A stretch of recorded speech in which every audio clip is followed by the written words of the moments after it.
नमस्कार आप सत श्री अकाल। मेरा नाम हुसैन और आप देख रहे हैं चैनल हुसैनी क्लास 10। तो हाँ, आज हम लेके आए हैं भाई कार्बन कंपाउंड का लेक्चर नंबर पता नहीं कौन सा, शायद 5th है। कार्बन एंड इट्स कंपाउंड का, इट्स कंपाउंड्स। तो भाई आज क्या पढ़ने वाले हैं कार्बन एंड कंपाउंड्स में। भाई आज सबसे पहले बात होगी आइसोमर्स की। क्या होता है भाई, क्या होते हैं भाई आइसोमर्स?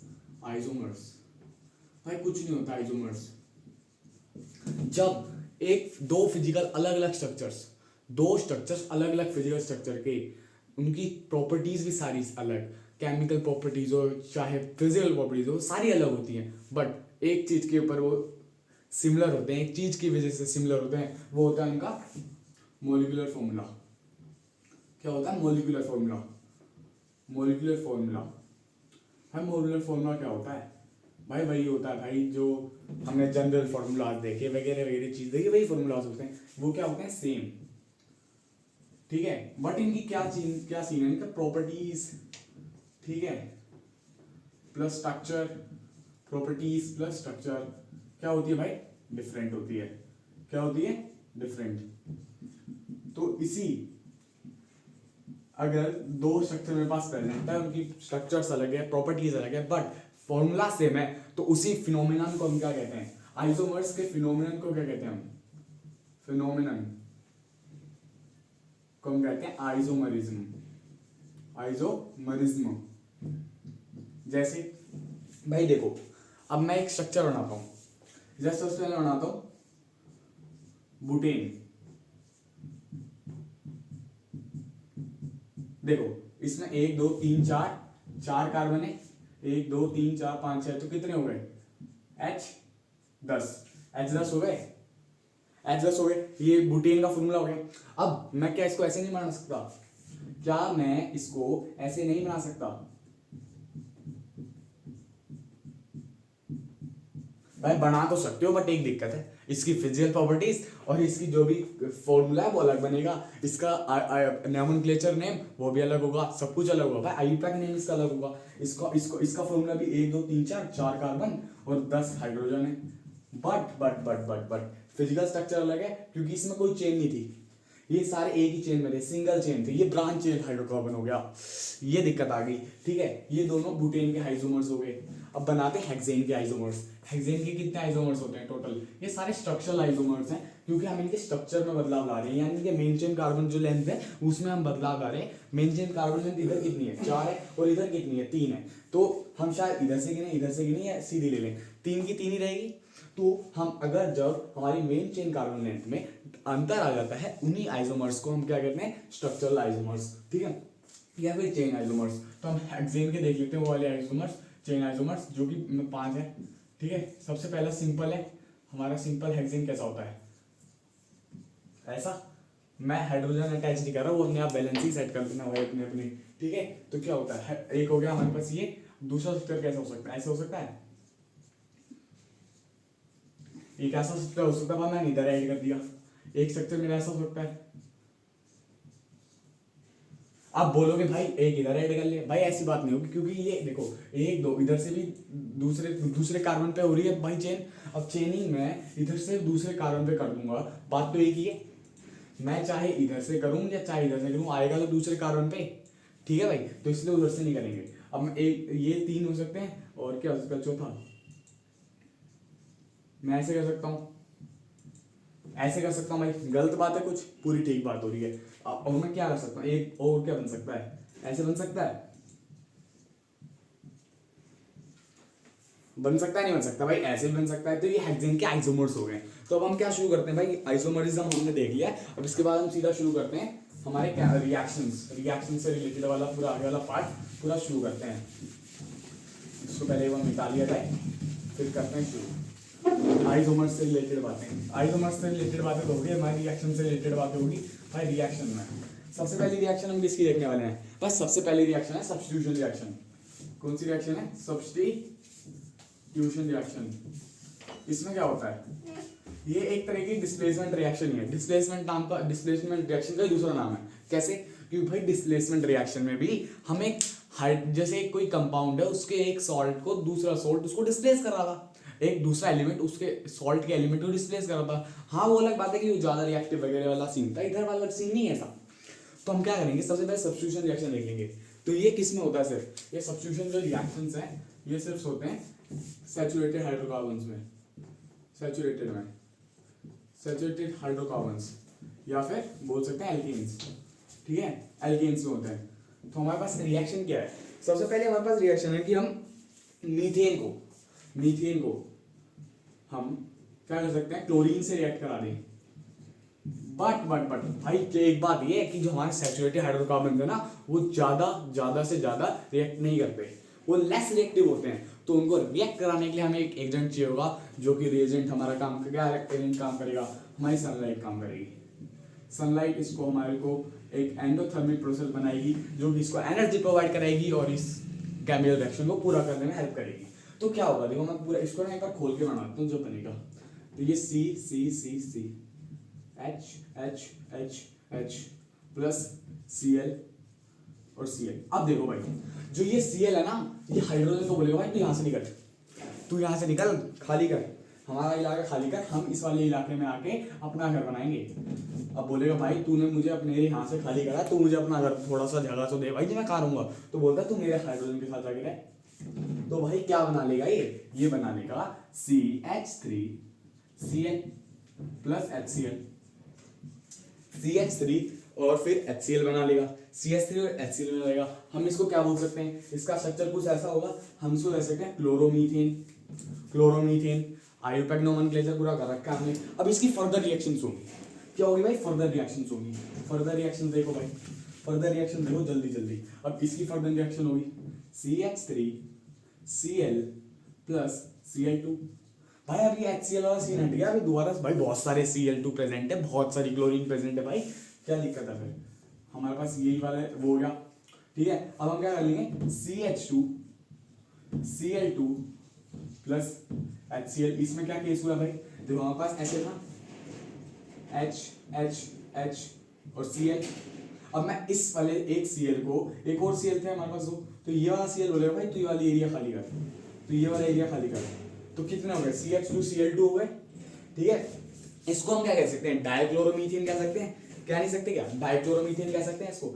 अब हमारी तीसरी रिएक्शन, हम इसको हम तोड़ेंगे और CH2Cl2 प्लस Cl2, फिर तोड़ेंगे इसको दोबारा से वैसे ही, तो क्या बन जाएगा CHCl3 प्लस HCl। ठीक है, हम अब ये बोलेगा भाई HCl तेरे पास है ही, मतलब Cl2 तेरे पास है ही, तू ये वाला एरिया खाली कर, वो एरिया खाली करेगा, फिर ये दोबारा से ऐसे बना लेगा, तो क्या बन जाएगा CHCl3। अब इसी को हम क्या कहते हैं, ट्राई क्लोरोमीथेन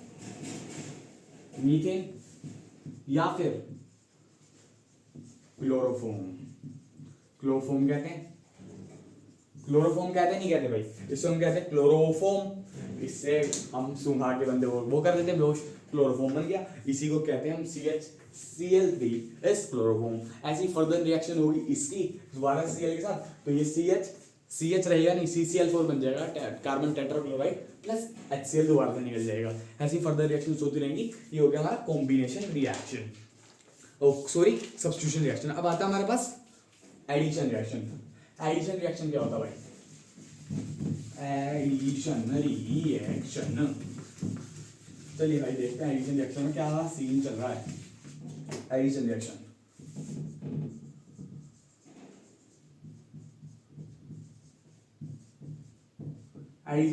भाई एडिशन रिएक्शन में सबसे पहली बात देखेंगे कि एडिशन जो रिएक्शन है ना, वो अनसैचुरेटेड हाइड्रोकार्बन में हो रही है। किसमें हो रही है, अनसैचुरेटेड में,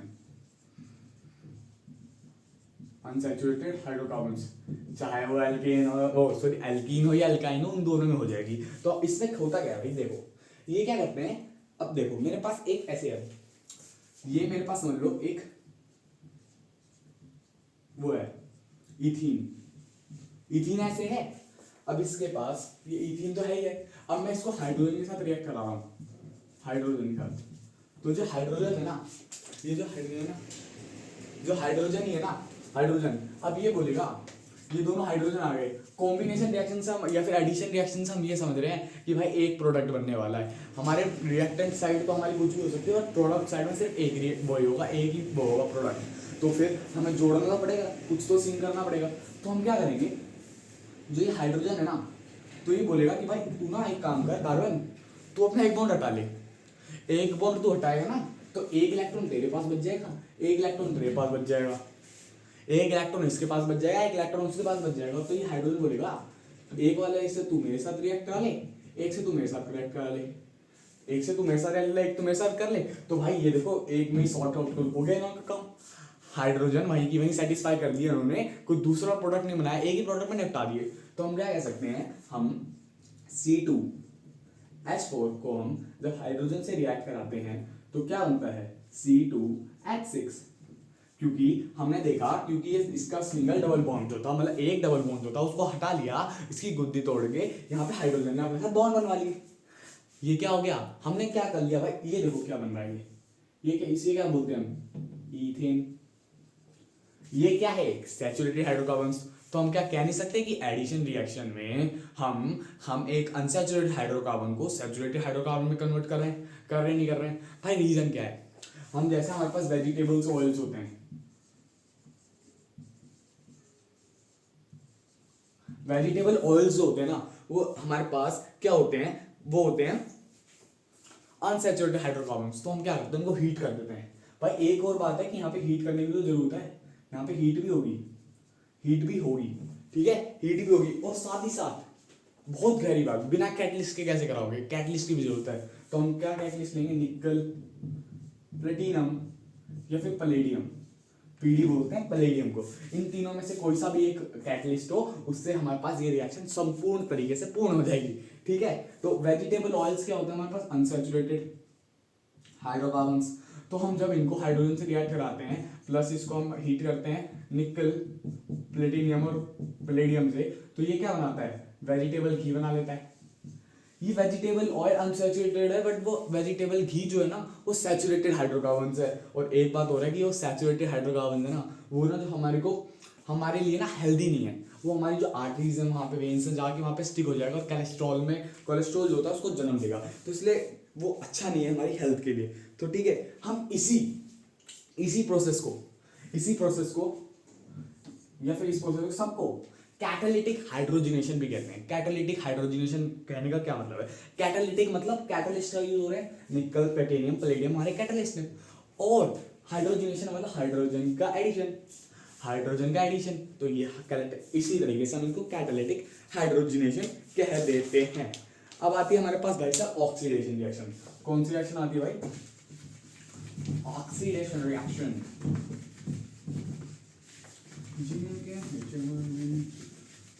यहाँ पे देता हूँ ना एक बार, सैचुरेटेड में देखो भाई। अब आती है हमारे पास ऑक्सीडेशन रिएक्शन। क्या नाम है भाई इस रिएक्शन का, ऑक्सीडेशन रिएक्शन। भाई इसमें क्या हो रहा है, ऑक्सीडेशन से भाई हम क्या समझते हैं, एडिशन ऑफ ऑक्सीजन समझते हैं या रिमूवल ऑफ हाइड्रोजन ही समझते हैं। इससे फालतू हमारे में दिमाग में कुछ है ही नहीं, हमें कुछ आता ही नहीं। गेन और लॉस में हम घुस ही नहीं इलेक्ट्रॉन्स के, हम सिर्फ देखेंगे ऑक्सीजन का भाई एडिशन हो रहा है, और इसमें भी हम डील करेंगे सिर्फ एडिशन ऑफ ऑक्सीजन से। तो इसमें क्या होता है, हमारे जो एल्कोहल्स होते हैं, एल्कोहल्स प्लस कार्बोक्सिलिक एसिड, नहीं क्या करते हैं, हम क्या करते हैं, एल्कोहल्स होते हैं, तो हम क्या करते हैं, इसको दो तरीके के मीडियम हमारे पास, दो तरीके के ऑक्सीडाइजिंग एजेंट्स हमारे पास, एल्कलाइन KMnO4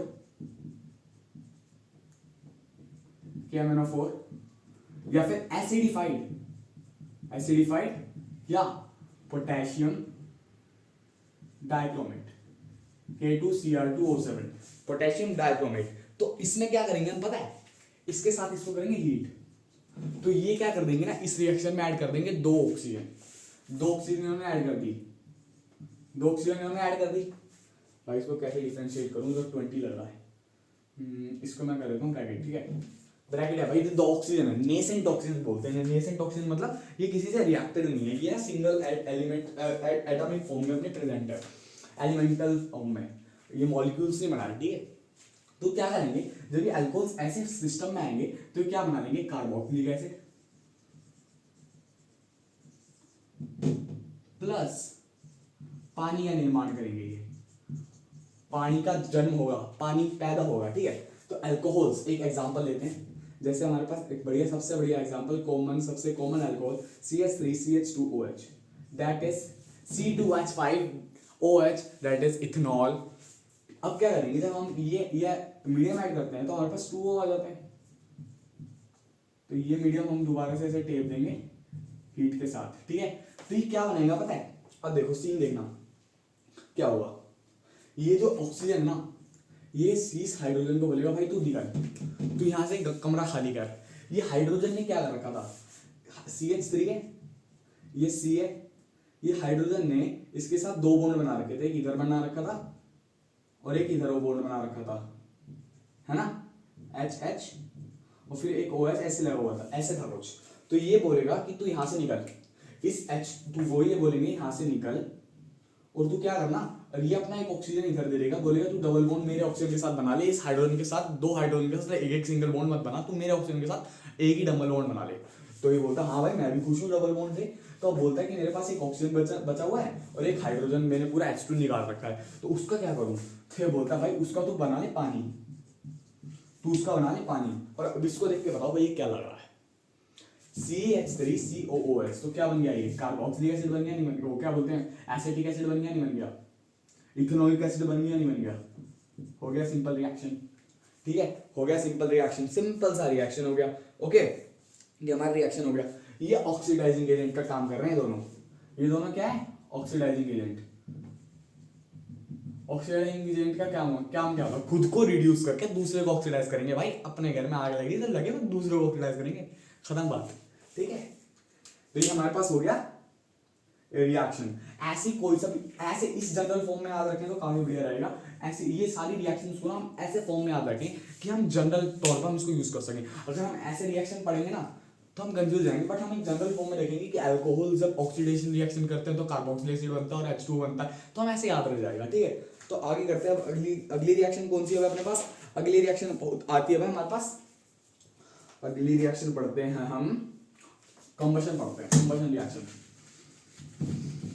कंबशन रिएक्शन तो भाई कंबशन रिएक्शन तो बड़ी आसान रिएक्शन, मतलब बहुत पहले से पढ़ते आ रहे हैं हम, वो वाली रिएक्शन है। कंबशन रिएक्शन में कुछ नहीं होता भाई, तुम सैचुरेटेड हाइड्रोकार्बन लो, अनसैचुरेटेड हाइड्रोकार्बन लो, कोई सा भी कार्बन लो, कार्बन का कंपाउंड लो, उसको मारो बोले हाइड्रोकार्बन के साथ। अब जब क्या होगा, जब वो ऑक्सीजन के साथ रिएक्ट होगा ना तो बस 2 प्रोडक्ट बनाएगा, H2O + CO2, इसके अलावा कोई प्रोडक्ट तीसरा नहीं बन जाएगा। तो क्या करेंगे, जैसे हम देखते हैं क्या, कंबशन रिएक्शन, इधर मैं लिख देता हूं अल्कोहल टू कार्बोक्सिलिक एसिड, और मैं इधर क्या लिख देता हूं एडिशन में, अनसैचुरेटेड टू सैचुरेटेड, ठीक है। कंबशन रिएक्शन में क्या होता है कि हमारे पास कोई भी हाइड्रोकार्बन है, उसको मैं O2 के साथ रिएक्ट करता हूं तो CO2 + H2O निकलता है, और साथ में एज वो हीट और लाइट भी निकल जाती है। तो क्या हम इसको कह सकते हैं कि एक्सोथर्मिक प्रोसेस है। भाई कहने में कोई फर्क जा रहा, हमारा कुछ नहीं जा रहा भाई, ये हीट साफ साफ दिखा रहा हूँ मैं, निकल रही है तो निकल रही है, खत्म बात। भाई ऐसा करो तुम ना वो जलाओ, क्या बोलते हैं, कुछ भी कार्बन का कुछ भी लो कंपाउंड, ऐसे जला के ना हाथ ऐसे कर लेना, फिर ठीक रहेगा, पता लग जाएगा क्या सीन है। तो कोई भी हाइड्रोकार्बन ले लेते हैं, जैसे कि ठीक है। अब एक चीज और देखते हैं कि हाइड्रोकार्बन जब हम ना सैचुरेटेड लें या अनसैचुरेटेड लें तो क्या क्या सीन घटेंगे। हीट तो निकलेगी, बट जो लाइट का फॉर्म होगा ना सैचुरेटेड में, तो क्लीन ब्लू फ्लेम निकलेगी।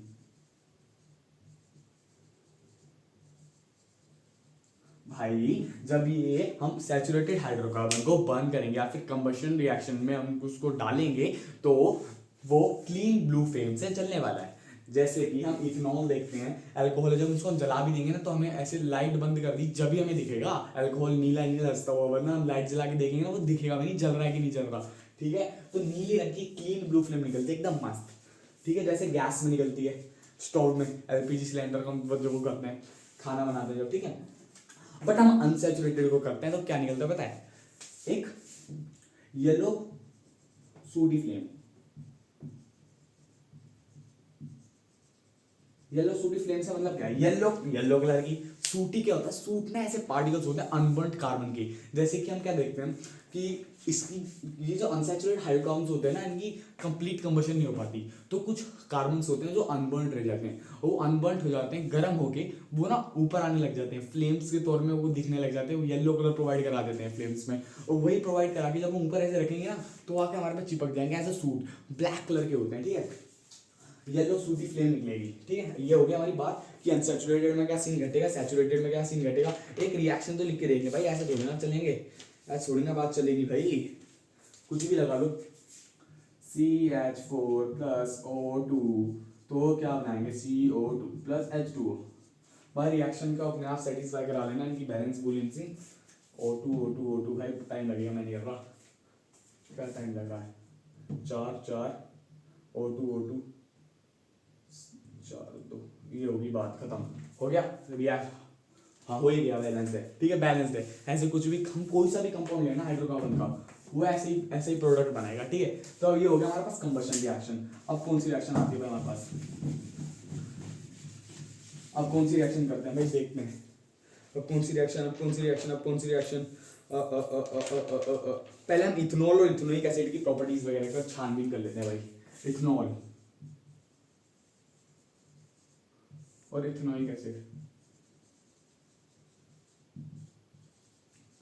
भाई इसका जो इसका टेस्ट होता है ना, इसका टेस्ट एथेनॉल का बर्निंग टेस्ट होता है भाई, गले में से चुभती है, ऐसे पीते ना शराब, उसमें से टेस्ट आता है, बर्निंग टेस्ट होता है एकदम। बट इथेनोइक एसिड को एक बार टेस्ट करके देखना, विनेगर को घर पे रखा हो तो, उसका जो टेस्ट होता है एकदम सॉर होता है, खट्टा। इसकी स्मेल होती है, आहा बढ़िया स्मेल होती है एकदम, इसकी स्मेल स्वीट स्मेल होती है। बट इसकी स्मेल क्या होती है, पंजेंट स्मेल होती है भाई इथेनोइक एसिड की, ठीक है, पंजेंट स्मेल होती है। अब देखते हैं कि पानी, इथेनॉल होता है, इथेनॉल को हम कुछ भी कर सकते हैं, पानी में मिलाओ, उसमें मिलाओ, भाई हम दारू डालते हैं, पानी में मिला के पीते हैं, तो पानी में सोल्यूबल ये भी है, इथेनोइक एसिड जब विनेगर बनता है इसमें भी वाटर सोल्यूबिलिटी होती है, तो ये भी पानी में सोल्यूबल है, तो दोनों पानी में सोल्यूबल ही है, ठीक है। अब एक बात हो रहा है, गहरी बात, भाई ये एसिड है, तो ये ना ये वही वाली सारी प्रॉपर्टी शो करेगा जो सारे एसिड कर रहे हैं। बेशक से ये एसिड थोड़ा वीक है, बट सारी प्रॉपर्टीज तो वही शो करेगा जो सारे कर रहे हैं, क्योंकि ये भाई एसिडिक एसिड है, हमने शुरुआत से इसको एसिडिक एसिड पढ़ते आ रहे हैं, अभी तो बोल दिया तो क्या ये अलग हो गया भाई, इसको ऐसे मत करो, ये अलग नहीं है भाई, ये तो ये सारी प्रॉपर्टीज दिखाएगा, सारे जो भी हमारे इंडिकेटर्स है सारी बातें वही करेगा, हाँ ठीक है। जैसे ब्लू लिटमस रेड कर देगा वाली बातें सारी हो जाएंगी, बट ये एक नहीं करेगा क्योंकि ये नहीं है, ये न्यूट्रल है, ठीक है, न्यूट्रल होती है। हमारे पास क्या बात होती है, हमारे पास ये होता है ग्लेशियल एसिटिक एसिड। जब हम एसिटिक एसिड का जो वो है ना मेल्टिंग पॉइंट 17 डिग्री सेल्सियस के आसपास आ जाता है, तो हम क्या करते हैं, वो जब थोड़ा सा ठंडा टेम्परेचर आ जाता है ना, थोड़ा सा 17 डिग्री के आसपास टेम्परेचर आ जाता है, 17 डिग्री सेल्सियस के आसपास, तो ये ना जम जाता है, ये क्रिस्टल्स लाइक स्ट्रक्चर बनाता है, ऐसा लगता है ग्लेशियर्स होते हैं ना, ऐसे एकदम पाउडर फॉर्म होती है एकदम, उसकी क्या बोलते हैं, snow type kind of thing होती है ग्लेशियल एसिटिक एसिड की। हमारे पास एब्सोल्यूट इथेनॉल भी होता है जिसमें 100% इथेनॉल होती है, स्पिरिट होती है जिसमें 5% वाटर और 95% इथेनॉल होता है। तो हम क्या करते हैं, इथेनॉल की सबसे पहले एक रिएक्शन देख लेते हैं सोडियम के साथ। जब हम इथेनॉल को सोडियम के साथ रिएक्ट करते हैं, भाई लिख देते हैं C2H5OH plus Na, C2H5ONa plus H2, इसको बोलते हैं हम क्या, इसको हम क्या बोलते हैं, सोडियम इथॉक्साइड बोलते हैं, नहीं बोलते हैं, सोडियम इथॉक्साइड हो गया, सोडियम इथॉक्साइड हो गया। ऑक्सीडेशन हमने रिएक्शन देखी है इसकी, सोडियम इथॉक्साइड की हमने रिएक्शन इसके साथ देखी है, तो क्या बचती है, अब एक रिएक्शन बहुत बढ़िया घटती है भाई इथेनॉल के साथ, इथेनॉल के साथ एक बढ़िया सी रिएक्शन घटती है, उसको हम क्या बोलते हैं, डिहाइड्रेशन रिएक्शन। इसमें क्या होता है ना बिड़ू, इसमें बहुत बढ़िया बात घट जाती है, जो हमारे अल्कोहल्स हैं, मैं इसको पहले खोल के लिखता हूँ, अच्छे से समझ आएगा, CH3CH2OH, जब हम इसको कंसंट्रेटेड हीट कर देते हैं, किसमें, कंसंट्रेटेड H2SO4 में, ठीक, कंसंट्रेटेड H2SO4 में जब हम हीट कर देते हैं ना भाई, तो इसमें से जो ये पानी है, पानी ये पानी निकल जाता भाई, और तो पानी निकल गया तो इसमें बचा क्या, CH3 CH3 बच गया, तो ये क्या बचा, C2H4 बचा। ये कुछ नहीं, ये इथीन है जो कि ऐसे बना हुआ है, ठीक है, इथीन है ये और कुछ नहीं है। ये क्या करते हैं, अब इसको हम क्या कर रहे हैं, देखो अल्कोहल को हमने एल्कीन में बदल दिया, प्रोपेनॉल को प्रोपीन में बदल दिया, इथेनॉल को इथीन में बदल दिया, ऐसे ही सीन चलेंगे। डिहाइड्रेशन रिएक्शन में हम सीधा लिख सकते हैं क्या, हमने अल्कोहल को एल्कीन में बदल दिया भाई, अल्कोहल को एल्कीन में बदला कि नहीं बदला। और हम इस H2SO4 को क्या कहेंगे भाई, इस H2SO4 को हम क्या कहेंगे, डिहाइड्रेटिंग एजेंट, क्योंकि इसने सब पानी खींच लिया भाई, पानी दे मेरे को वापस। डिहाइड्रेशन से हमें क्या होता है, पानी की कमी कर दी भाई इसने हमने, ठीक है भाई। अगली रिएक्शन आती है हमारे पास किसकी, अब आती है हमारे पास इथेनॉइक एसिड की। हमें कोई सी रिएक्शन देख लें, जैसे कि हम बेस के साथ रिएक्ट करा रहे हैं, किसी बेस के साथ रिएक्ट कराने, एसिड है तो acid plus base equal to salt plus water निकालने वाला है, ठीक है। हम अगर इसको सोडियम के साथ रिएक्ट कर दें तो मेटल अगर एसिड के साथ रिएक्ट करता है तो सॉल्ट प्लस हाइड्रोजन गैस निकलती है, तो क्या निकलने वाला है, CH3COO Na, यानी कि sodium acetate plus hydrogen gas निकल जाने वाली है। तो हम आगे क्या देखते हैं, आगे हम देखते हैं सबसे बढ़िया रिएक्शन हमारी क्या, कौन सी रिएक्शन आ गई है बढ़िया सी, लास्ट की कुछ रिएक्शंस हैं सबसे, उससे हम देखते हैं कौन सी रिएक्शन, ईस्टरिफिकेशन रिएक्शन। हमने जब फंक्शनल ग्रुप पढ़ा था तो हमने एक ग्रुप देखा था ईस्टर्स करके, स्वीट स्मेलिंग, उसकी एकदम स्वीट स्मेल्स होती है, स्वीट स्मेलिंग कंपाउंड्स होते हैं, तो उसी को बनाएंगे हम इस रिएक्शन में। इस रिएक्शन में हम ईस्टरिफिकेशन देखते हैं, ईस्टरिफिकेशन रिएक्शन है मेरी, इसमें हम क्या करेंगे, ईस्टर्स बनाएंगे भाई, आ जाओ ईस्टर बनाते हैं। ये भाई हम क्या करेंगे, इसमें अल्कोहल लेंगे प्लस कार्बोक्सिलिक एसिड लेंगे, इसको क्या करेंगे ना, हम हीट कर देंगे कंसंट्रेटेड H2SO4 के उसमें, तो ये क्या बनेगा पता है, ईस्टर बना देगा, ईस्टर है ना, ईस्टर बना देगा और साथ ही साथ पानी भी निकाल देगा, तो ठीक है, ईस्टर बनाएगा और पानी बना देगा। तो और क्या देखते हैं, अब क्या करना है, हमने H2SO4 से इसको रिएक्ट कराया तो ये पानी निकाल दिया। ये भी H2SO4 हमने ऊपर ही देखा था पहले कि डिहाइड्रेशन रिएक्शन में डिहाइड्रेटिंग एजेंट है। तो ठीक है, आगे हम देखते हैं क्या, अब एक रिएक्शन मान लेते हैं भाई तगड़ी सी, देखो CH3COOH प्लस, भाई ये थोड़ा इधर लिख दिया, ये थोड़ा इधर लिख दिया, देख लेना, CH3CH2OH, तो हमारे पास ये क्या होगा, ये वही सारी कंडीशंस। तो क्या बनने वाला है, देखो इसका जो ये OH है ये हट जाएगा और इसका ये वाला H, तो ये क्या बना लेंगे पता है, ये बना लेंगे H2O हो गया और O, तो ये क्या बना लेंगे फिर इधर, ये बोलेंगे हमारा तो कुछ करो CH3COO और ये क्या होगा C2H5। अब ईस्टर के तौर पे हम इसको कैसे लिख सकते हैं भाई, देखो CH3COOCTTTTTTT, ऐसा कुछ, ऐसा इसका स्ट्रक्चर बन जाएगा। तो हम इसको लिख क्या सकते हैं, क्या लिख सकते हैं भाई इसको हम और कुछ नहीं, हम इसको लिख सकते हैं, देखो दो है तो ये इसको हम लिख सकते हैं इथाइल, अभी इन्होंने बताया था इसके हिसाब से एल्केनोइड चलता तो इथेनोइड, हमने देखा था भाई ईस्टर का इम्पैक्ट, जब हमने ईस्टर पढ़ा था फंक्शनल ग्रुप तो मैंने बताया था कि इसके हिसाब से इथाइल चलता है, इसके हिसाब से इसके हिसाब से एल्काइल चलता है, इसके हिसाब से एल्केनोइड चलता है, तो इसका नाम इथाइल इथेनोइड हो गया। ये स्वीट स्मेलिंग कंपाउंड है, ठीक है, स्वीट स्मेलिंग कंपाउंड है, तो और कुछ नहीं है, ये हमारे पास ईस्टर्स बन गए। अब भाई इसको ईस्टर्स को यूज किस में करते हैं, परफ्यूम लगाते हैं, परफ्यूम भाई हम ऐसे कुछ फ्लेवरिंग एजेंट्स, ऐसे क्या बोलते हैं, हम कुछ मिलाते हैं ना कुछ ड्रिंक्स वगैरह में कुछ फ्लेवरिंग एजेंट्स, तो हम उसमें इसको यूज कर सकते हैं। अब last but not the least सबसे बढ़िया रिएक्शन आती है हमारी saponification reaction. What is this, what is that, what is this, what is that तो हम देखते हैं सपोनिफिकेशन रिएक्शन,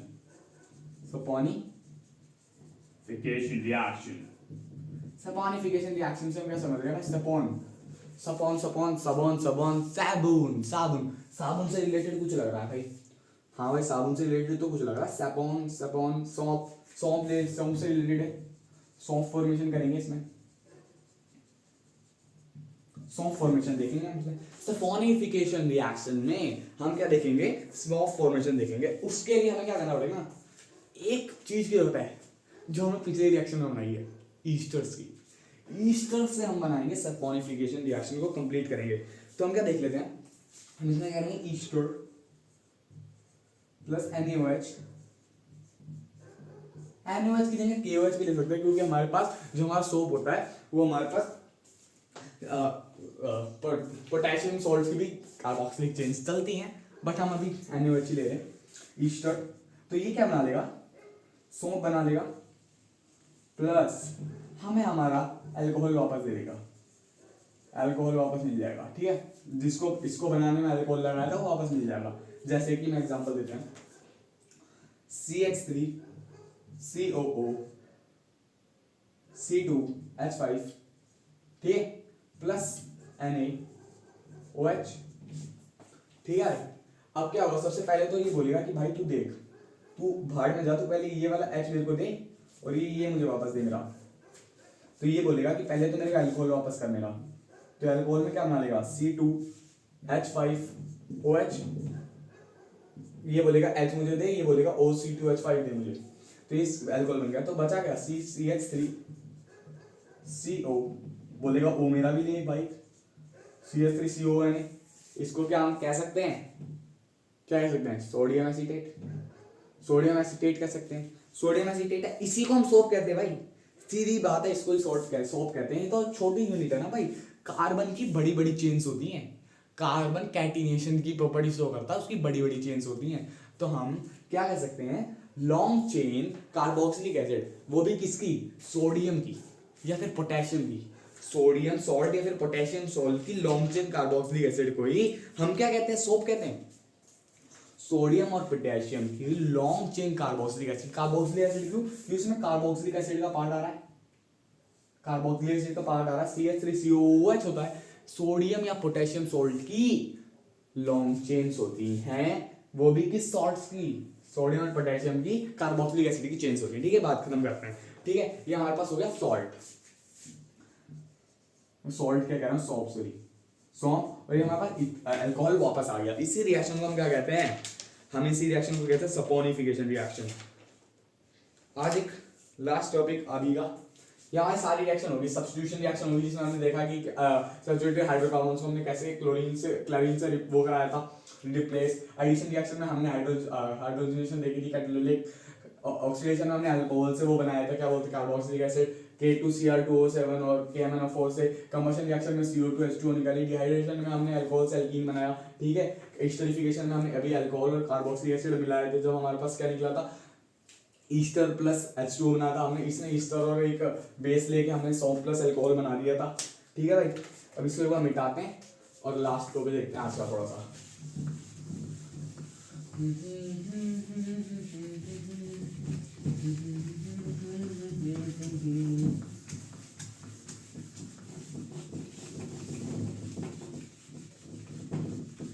लास्ट टॉपिक क्या भाई, सोप फॉर्मेशन, वही है, सोप का क्लीनिंग एक्शन ही है।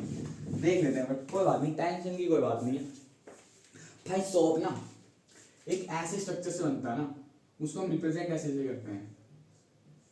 और जो इसका हेड होता है ना, इसका जो हेड है ये आयनिक हेड होता है। सोप का अगर हम स्ट्रक्चर देखें भाई, उसको ऐसे बड़ा करके हमने उसका स्ट्रक्चर देखा, तो उसके पास कुछ ऐसा स्ट्रक्चर बना, ऐसा स्ट्रक्चर बना, ऐसा लग रहा है पिंग पोंग बॉल है। हमने एक पिंग पोंग बॉल ऐसे बांध दी, ये बॉल है और ये इसकी स्ट्रिंग है। तो हमने क्या बोल दिया कि ये वाला जो इसका हेड होता है वो आयनिक एंड होता है, और ये जो ये वाला हेड है ये आयनिक एंड नहीं होता है। ठीक है, ये हमारे पास आयनिक एंड नहीं होता है। ठीक है, और ये क्या है ना, हाइड्रोफोबिक है, सॉरी हाइड्रोफिलिक है। क्या है, हाइड्रोफिलिक है।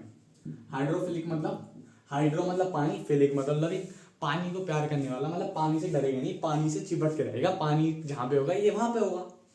और ये क्या है, हाइड्रोफोबिक टेल, हाइड्रोफोबिक है, डरती है भाई, पानी में नहीं जाना चाहती, कहती है मैं पानी में नहीं जाऊंगी, फिर वो पानी खा जाएगा। तो हम हाइड्रोफोबिक टेल और हाइड्रोफिलिक हेड कह सकते हैं, हाइड्रोफिलिक टेल और हाइड्रोफिलिक हेड और हाइड्रोफोबिक टेल कह सकते हैं। तो अब क्या करेंगे, क्या होता है हमारे पास, हम देख सकते हैं कि जब हमारे पास ऐसा कुछ स्ट्रक्चर है, हमारे पास मान लो एक बाल्टी है, इसमें हमारा पानी है, और ये क्या हो गया, ये हमारे पास ग्रीस काइंड ऑफ थिंग है। मतलब यहाँ पे समझ लो मैंने एक बाल्टी ली, मेरी बाल्टी पे एक ऑयल गिर गया, कुछ दाग धब्बा ग्रीस वगैरह दब गया, और मैंने इसको ऐसे निकाल के ऐसे पानी में डुबाई। पानी में डुबाने के बाद समझ लो ये पानी के सरफेस पे मैंने रख दिया। ये मेरी एकदम टी शर्ट है जिसपे एक धब्बा लगा हुआ है ग्रीस का, और ये मेरे पे पानी ऊपर उसके ऊपर जमा हुआ है। तो मैं क्या करता हूँ, तो इसमें सौंप ऐड करता हूँ। सौंप मैंने मिलाया, सौंप मिल गया भाई, सौंप मिल गया। सौंप के मॉलिक्यूल्स कैसे प्रेजेंट है, सौंप के मॉलिक्यूल्स ऐसे प्रेजेंट है, मैंने मिक्स कर दिया तो ये फिर इवनली डिस्ट्रीब्यूट हो गए, तो इवनली डिस्ट्रीब्यूट हो गए।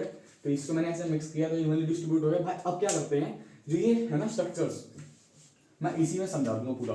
जो ये पूरे स्ट्रक्चर्स है ना, ऐसे ऐसे स्ट्रक्चर है, तो ये क्या करते हैं, इसकी हाइड्रोफोबिक टेल है, तो ये पानी में रहना पसंद नहीं करते, तो ये जल्दी से जाके ऑयल में जाके डिजोल्व कर लेते हैं, ऑयल में जाके घुस जाते हैं। तो क्या करते हैं, ऐसी इनकी हेड होती है और ऐसे बन जाते हैं, ऐसे कुछ स्ट्रक्चर बन जाता है भाई। इनका हेड तो वाटर लविंग है, पानी के साथ रह सकता है, नहीं रह सकता, तो वो तो रह लेगा, वो तो चौड़ में रहेगा, उसकी क्या दिक्कत है, वो ऐसा ऐसा कुछ स्ट्रक्चर बन जाएगा। और फिर हम क्या करेंगे, हमारे पास गुस्सा, हम निकालेंगे ब्रश, घर घर घर घर, हम घिसेंगे इसको, यहाँ से ऐसे घिसेंगे, ऐसे घिसेंगे घिसेंगे घिसेंगे घिसेंगे।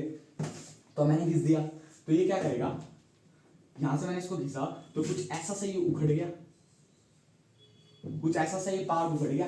इसको मैंने ऐसे घिसा तो ये सब थोड़ा सा ग्रीस का पार्ट उखड़ गया। तो ये भी बहुत चालू है भाई, ये सौंप वाले मॉलिक्यूल, ये पटाई पट ना यहाँ इसके नीचे जाके घुस गए, ये पटाई पट इसके नीचे जाके घुस गए। कह रहे भाई हम तो नीचे भी घुसेंगे, नीचे की तरफ से भी ऐसे इसके लगाएंगे जो, तो ये ऐसे करेंगे ना, हल्की सी और एजिटेशन करेंगे चौड़ में आके, तो ये पूरा ही स्ट्रक्चर ऐसे, पूरा ही स्ट्रक्चर ऐसे हवा में उड़ जाएगा, और इनके चारों ओर ये ऐसे कुछ चिपक जाएंगे, और कुछ ऐसा स्ट्रक्चर बना लेंगे स्फेरिकल सा।